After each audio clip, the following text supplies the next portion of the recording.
Sobat PK, kembali dengan talk show Warta Karir pada hari ini.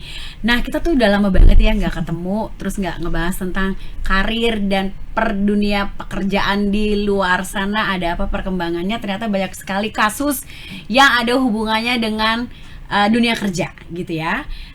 Salah satunya kita akan membahas topik yang sangat penting dan juga relevan dan juga masih panas ya, bukan cuma hangat tapi masih panas di luar sana, terkait ijazah yang ditahan oleh perusahaan.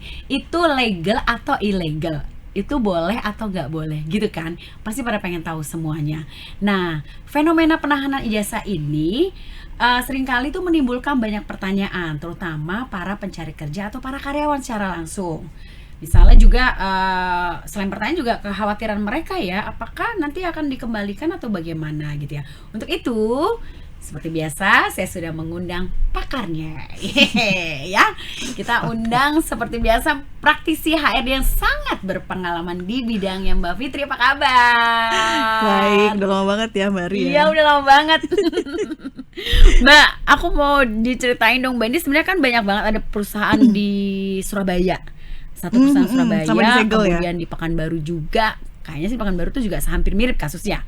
Itu ditahan ijazahnya sejumlah karyawannya gitu ya. Dan kalau di Surabaya itu yang kabar terakhir ternyata hilang, gone gitu loh. Dan akhirnya Ibu Khofifah selaku gubernurnya dia menerbitkan kembali gitu loh Mbak, ijazahnya. Tapi dengan syarat yang harus dipenuhi dulu. Jadi nggak semudah itu juga gitu. Nah, mirisnya sih karyawan-karyawan ini yang tidak sesuai dengan rules atau tidak sesuai dengan syarat nggak bisa juga, jadi artinya dia kehilangan ijazah.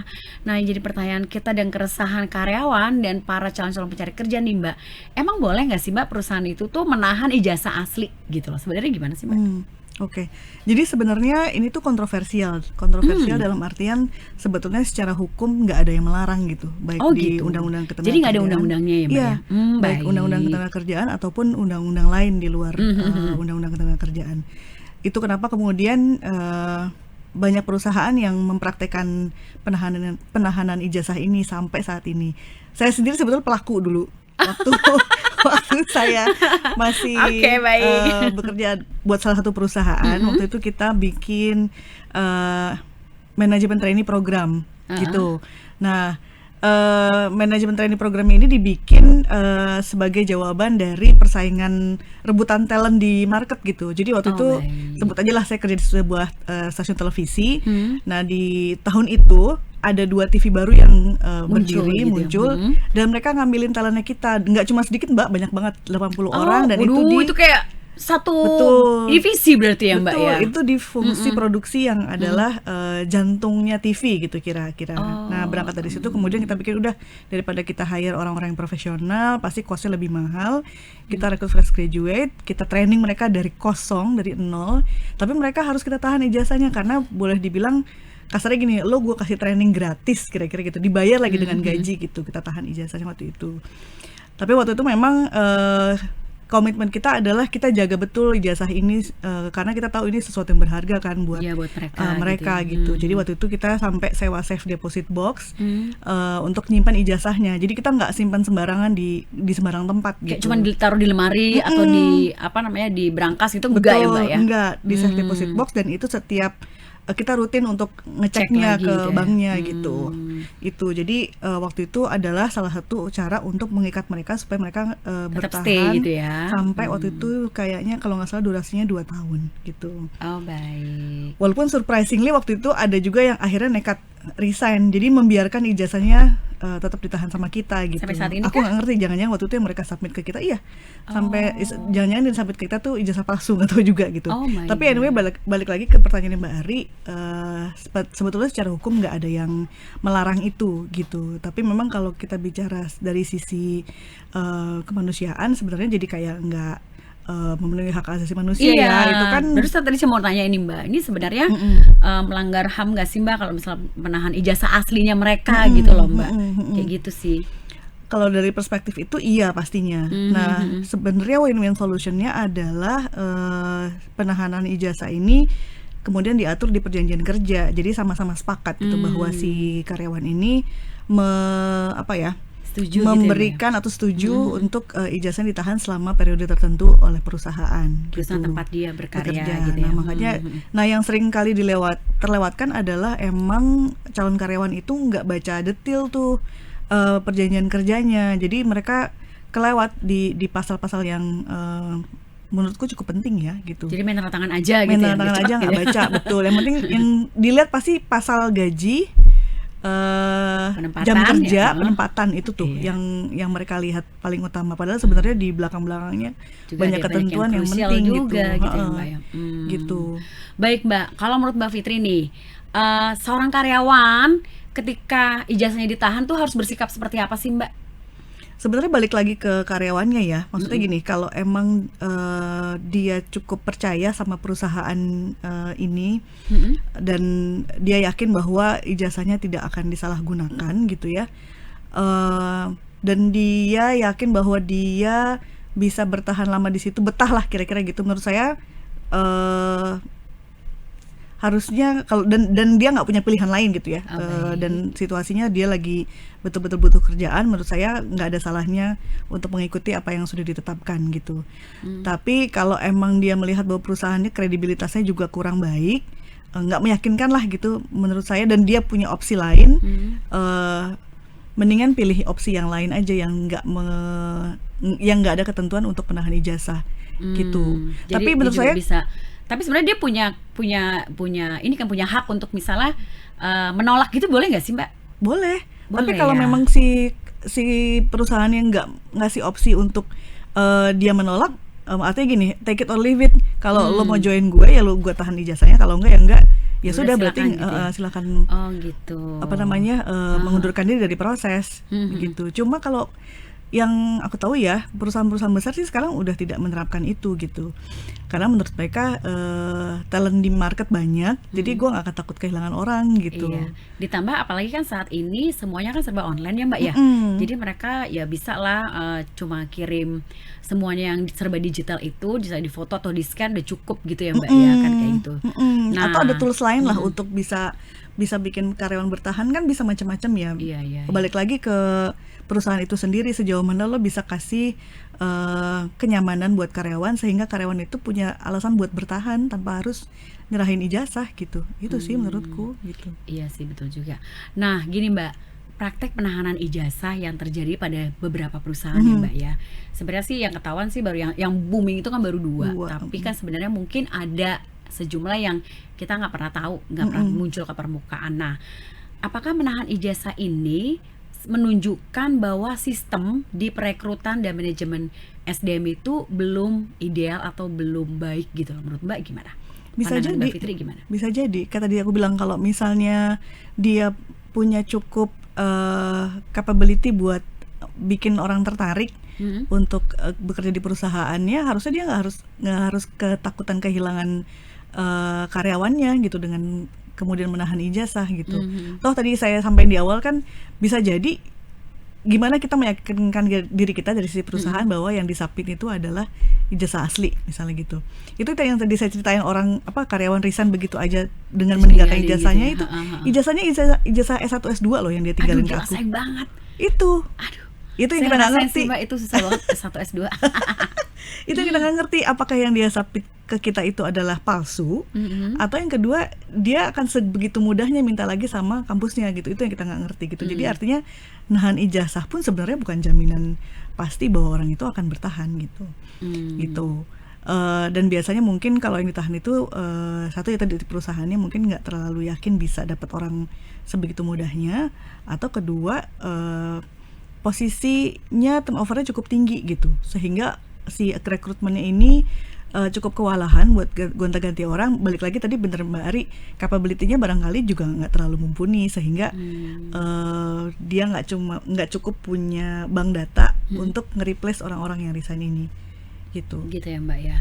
Oke Mbak, jadi gini Mbak, kalau misalnya nih ada seorang calon karyawan gitu ya, dia harus interview gitu ya, kemudian diminta untuk ninggalin jasanya dalam waktu beberapa tahun gitu, misalnya tadi Mbak kan bilang mungkin 2 tahun atau beberapa tahun gitu ya.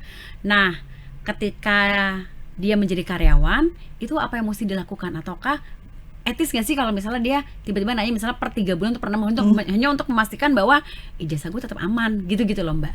Perlu kayak gitu nggak sih Mbak? Etis lah, itu kan punyanya dia, yang dia dapat nggak dengan cara yang nggak mudah gitu. Jadi atau mungkin Mbak Fitri punya saran lain. Jadi misalnya di awal perjanjian kerja ada misalnya si HRD memperlihatkan ijazahnya bahwa tetap masih aman gitu-gitu, gimana Mbak? Ada nggak sih regulasi yang mengatur itu? Nggak ada, tapi buat saya itu ide yang bagus sih, supaya meyakinkan ke si karyawan bahwa tenang aja, lo baik-baik gitu aja ya, kok ijazahnya, nggak kita gadain atau apa segala macam gitu.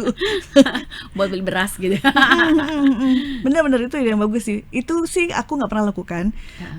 Jadi memang waktu itu berbekal apa ya, rasa percaya aja sama HR-nya, karena memang saya waktu itu cukup intens ya ngobrol sama anak-anak MT ini gitu. Jadi mereka tahu kemana harus ngadu, dan mereka percaya bahwa oh ijazahku di tangan yang bener kok gitu.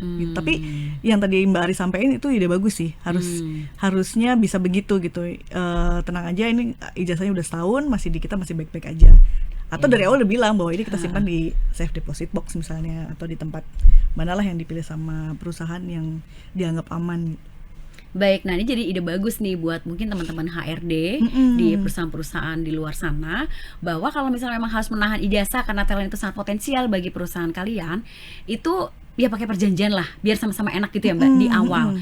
Jadi misalnya akan setiap 6 bulan sekali atau setiap setahun sekali memperlihatkan ijazahnya bahwa memang itu baik-baik aja dan masih tersimpan dengan rapi dan baik. Hal ini kan juga untuk ya itu menghindari tadi itu Mbak, tiba-tiba ijazahnya hilang gitu loh. Kayak gitu ya Mbak ya.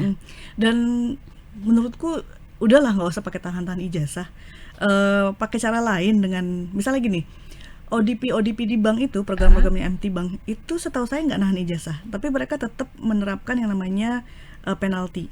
Jadi begitu mereka resign, dan nggak main-main Mbak Ari, penalti itu bisa ratusan juta. Gitu. Itu tuh cukup yang wow banget gitu ya. Wow banget, bikin orang mikir kalau gue mau resign gitu. Iya Dan sih, itu beneran ditagih gitu.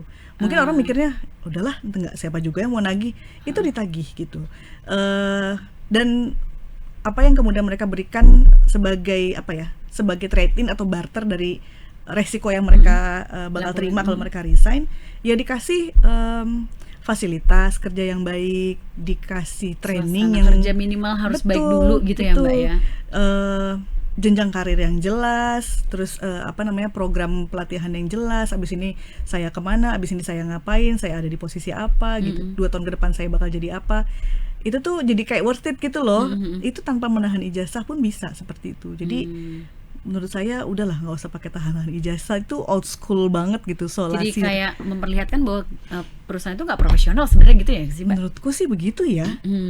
Begitu. Kalau kalian yakin bahwa kalian punya potensi gitu yang baik gitu ya Mbak. Kalau bahasanya kita tuh value proposition gitu, yang bisa kita tawarin ke kandidat atau ke karyawan, nggak perlu nahan ijazah sih menurutku gitu. Walaupun itu tetap ya secara legal, nanti mungkin masukan juga ya, harusnya itu dibuat aturannya kali ya, supaya sama kita sebagai atau kandidat sebagai pencari kerja merasa aman gitu, dilindungi undang-undang. Nggak tahu juga itu sejauh mana bisa diimplementasi ya. Aplikasikan. Baik Mbak, sebenarnya kan kalau saya pernah dengar cerita nih Mbak, dari teman kuliah saya. Jadi ketika itu dia interview di satu perusahaan gitu kan, terus tiba-tiba tapi soft sih, dia ngomongnya soft. Tapi mohon maaf ya Mbak, ini kita dia bilangnya bukan menahan, tapi menyimpan lebih dulu ijazah kamu gitu kan. Alasannya adalah kan kamu masih sekolah magister, jadi nanti ketika selesai magister kita akan kembalikan gitu. Ya memang sih kalau misalnya dihitung dari jaraknya sih mungkin kurang lebih masih setahun lagi lah dia selesai magister gitu kan. Nah tapi anak-anak zaman sekarang nih Mbak, itu kan mikir, aduh kok ijazah gue ditahan sih gitu loh. Gitu gue gak pernah nih interview kayak gini. Nah kira-kira HRD pernah gak sih Mbak kayak satu itu kan kayak ngelihat hint itu gitu ya, kekhawatiran itu, terus apa yang mereka lakukan gitu loh Mbak, supaya menenangkan bahwa it's okay gitu loh Mbak. Ada gak sih Mbak pernah punya pengalaman kayak gitu gak sih, yang ternyata dihadapi oleh teman saya dan HRD-nya pun juga nggak bisa memberikan alasan yang tepat. Dia sempat nanya kan, ini untuk apa ditahan ya Bu gitu kan, dia tanya begitu. Terus ya enggak, supaya kamu alasannya adalah supaya kamu tetap fokus untuk mengejar magister kamu gitu kan, gak ada hubungannya gitu, halo gitu kan ya, kayak gitu loh Mbak. Kira-kira Mbak punya pengalaman seperti itu nggak dengan maaf tim HRD Mbak mungkin gitu loh? Ya terus terang waktu saya kerja di perusahaan yang harus menahan ijazah itu saya ngalamin itu sih Mbak Ri. Masih culun lagi waktu itu kan, gue ngomong apa ya sama kandidat gitu kan. Jujur itu kan pasti nggak enak ya Mbak, karena itu kan Nggak termasuk enak. milik dia yang ibaratnya itu berharga banget, lo tuh jeripaya Iya. gue loh gitu ya nggak sih Mbak? Kalau aku tuh kan selalu berusaha menempatkan diri di posisinya kandidat ya. Jadi ngebayangin kalau aku Itu aku digituin yang tuh pasti gue gini, digituin. kayaknya gue nggak bakal ambil deh kerjaan ini gitu. Menurut aku sih kuncinya jujur aja, nggak usah diplomatis muter-muter kayak tadi gitu. Bilang aja bahwa ini salah satu usaha kami untuk memastikan bahwa kami bisa memberikan yang terbaik buat Mbak selama kami menahan ijazah, plus Mbak juga bisa kontribusi ke kita selama 2 tahun misalnya gitu. Nanti setelah 2 tahun kita akan kembalikan sesuai dengan apa yang sudah diperjanjikan gitu. Jujur aja dari awal. Buat saya sih akan jauh lebih respectful ya kalau kayak gitu. Iya, jadi ketimbang si muter-muter. malah nggak jadi curiga gitu ya Mbak ya. Kan aneh, supaya kamu fokus magister. Apa urusannya menahan ijazah gue? Malah nggak fokus cuy. Jadi ini bisa masukkan nih untuk teman-teman HRD ya, ketika interview tolonglah jadi persiapkan dengan sangat baik gitu ya.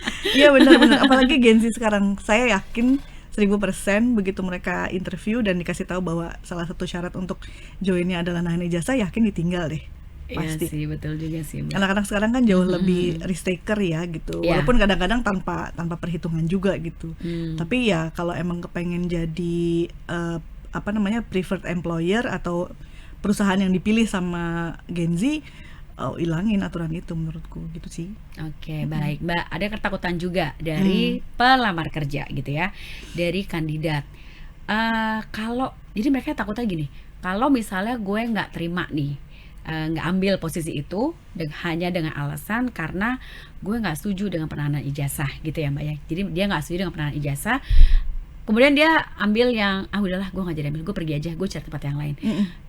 Ketakutan mereka adalah gue akan di blacklist nggak ya, maksudnya di blacklist dengan perusahaan itu, dan perusahaan itu akan menyebar bahwa lu ke perusahaan-perusahaan lain mungkin jangan ambil karyawan dengan nama ini gitu, karena kan sempat masuk tuh CV-CV-nya dia dan data-data pribadi dia yang mungkin juga agak private banget gitu kan. Nah kira-kira seperti itu nggak sih Mbak antar HRD di perusahaan-perusahaan atau gimana gitu sih Mbak? Enggak ya. Kalaupun misalnya aku dengar dari teman HRD di perusahaan A bilang, lo jangan ambil dia, lo kenapa emang gitu, dia pernah nolak nahan ijazah. Kita juga sebagai HRD itu kan nggak prinsipil gitu, lo aja yang salah gitu. Kecuali kalau blacklist itu berlaku kalau misalnya si kandidat ini punya bad attitude, misalnya gini. Sekarang banyak banget Bari kandidat yang habis interview mungkin nggak happy sama cara komunikasi HR-nya, itu mereka blast di LinkedIn, di sosial media gitu. Betul. Itu pasti kita akan blacklist karena kan kita punya grup-grup WA, lo jangan. Nah itu mereka takutnya gitu loh Mbak. Jadi mungkin pakai dengan grup WhatsApp-nya antar HRD gitu kan. Nah ketakutannya seperti itu Mbak. Apakah gue di blacklist ya? Boleh tolong tanyain nggak sih non? Gitu loh Mbak. Aku yakin kalau alasan blacklistnya karena nggak mau ditahan ijazahnya, pasti kita semua yang HRD yang nggak memperlakukan peraturan itu akan bilang gini, ya lo aja yang salah, kenapa ngapain nahan ijazah gitu. Aku yakin pasti itu di Mbak Ari. Gitu no worries lah kalau soal itu mah, selama attitude baik-baik aja sih. Iya gitu. iya, oke sih Mbak, baik. Jadi ya teman-teman yang masih berusaha untuk bekerja di luar sana gitu ya. Tadi Mbak Fitri sudah bilang bahwa kita boleh kok nolak untuk nggak mau ditahan ijazahnya, itu hak kita ternyata gitu ya Mbak ya.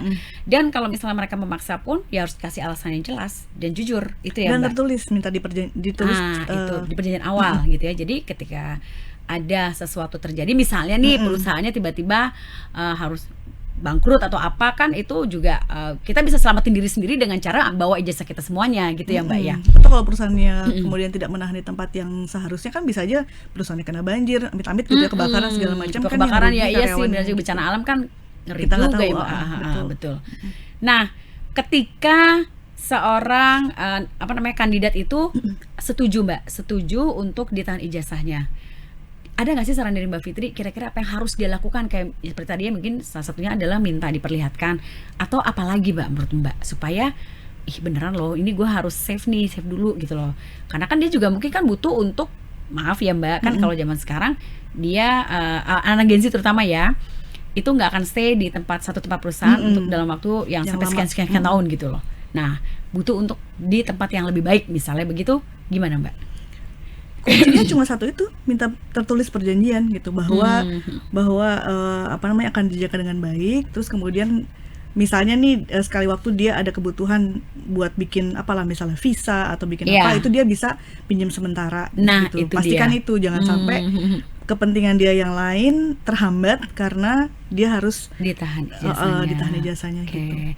Iya Mbak, maksudnya tadi aku juga mau bilang gitu, kalau misalnya kayak dipinjam sejenak gitu loh untuk keperluan, misalnya keperluan dia untuk bikin untuk mengurus ya visa, paspor dan sebagainya gitu, atau urusan-urusan lain gitu kan, bisa kali ya bisa, harusnya ya. Ada kejadian waktu aku di kerja tempatnya gitu, Boleh aku gitu ya? pinjemin, boleh.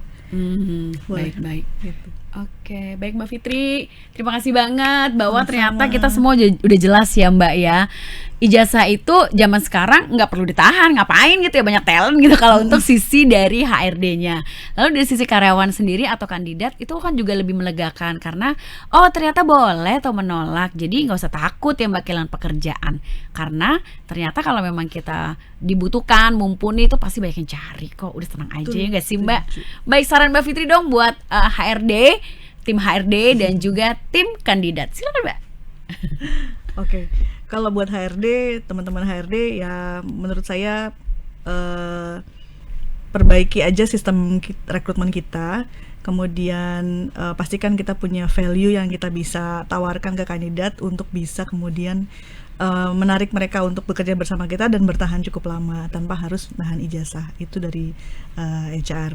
Kalau dari kandidatnya tadi disampaikan sama Mbak Ari, selama kita punya capability gitu ya, kita punya kemampuan yang boleh dibilang dicari orang di pasar kerja, nggak usah khawatir untuk menolak satu perusahaan yang punya ketentuan aneh-aneh, salah satunya menahan ijazah gitu. Ketentuan ajaib gitu ya Mbak. Betul, ya walaupun sekarang kita lihat fenomenanya juga ekonomi lagi nggak terlalu baik gitu ya, tapi